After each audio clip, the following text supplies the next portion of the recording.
kind of feels like Tesla's the lead, only because of the ongoing debate about auto revenues up 75, but ASPs were lower, the sale of the tax credits, and, of course, that Bitcoin sale. I don't know. You know, I've been a big fan of Musk, and I think he's done a lot of things right. I think he's doing something that I wish he hadn't done, which is to make projections. Basically, he's going to have the biggest car. That would be something versus, as you know, Carl, because we talk with Phil LeBeau, that would be pretty hard to do. Unseating Toyota. Also, it's very easy to see that they almost had no EBITDA this quarter.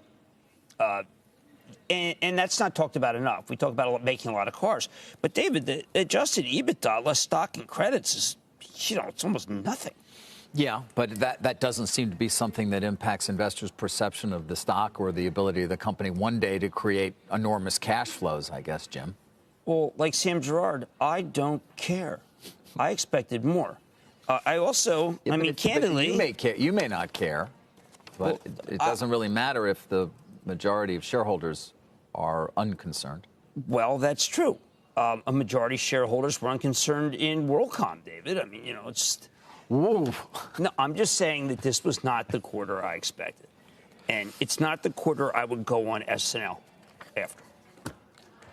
And that was because of what, though, specifically? It was simply the lack of ability to generate EBITDA? Or, listen, they were dealing with a difficult supply chain challenges. Yes, they know about the chip shortages. They had strongest numbers they've ever seen in a quarter. Quarter. They have to deliver next year because he set himself up to beat Toyota. That's what I just think that you could set yourself up to beat Toyota. He's got a head as big as his car going on Saturday Night Live. He was plaintive at the beginning of his call. And I just wish that he would go back to where he was for a while, which was head to the, nose to the grindstone. Why is that so bad? Well, it's interesting to hear you be somewhat critical. I have to be somewhat critical. This was not the blowout quarter. This was a very good quarter versus what others do. But, David, do you see the amount of money that a GM and Ford... I know he laughs at these other guys, David. I know he thinks that they're dinosaurs. But dinosaurs can rule the earth if they come back. I have to watch what Ford and GM are doing. I don't think that they're dead anymore. Well, you're not alone. As we've pointed out many times, those stocks have actually had a very strong year over so far. Yeah. Up roughly both 40% each, yes. In part on the prospect for and the promise of delivering on their EV strategies. Yeah, look, I love Tesla. I'm being critical only because I expected them to make more money, and I was surprised when he made claims. He better deliver them. Austin better deliver, and Berlin better deliver. Right. Well, if they deliver, then my comments are too harsh. Carl, he says Model Y is going to be the best-selling car truck of any kind in the world in 2022. That's not, Carl. That's a hard goal. Yep. I know we were going back and forth with Phil this morning on just how that would work. I see Goldman's taking them to 780 to 860 from 780, Jim. And you're talking about, obviously, the supply chain worries, which have bedeviled the entire industry. This is what Musk said about that last night.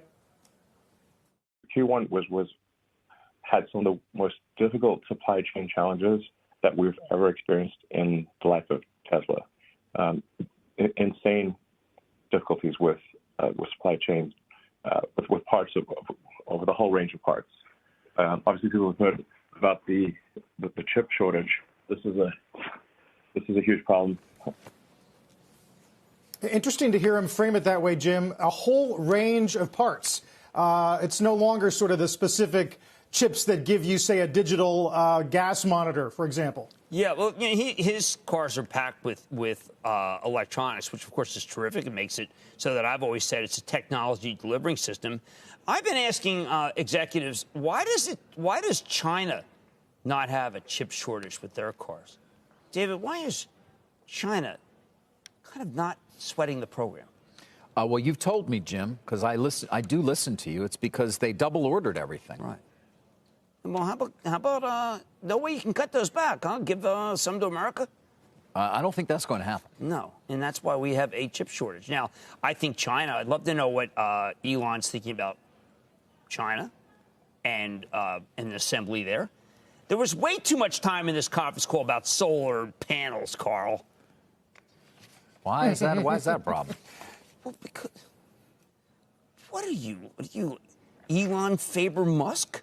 No, not as far as It was I'm aware. a problem because the orchestration of the call was not what I wanted. I'm used to really great calls from this man. Shepard Smith here. Thanks for watching CNBC on YouTube.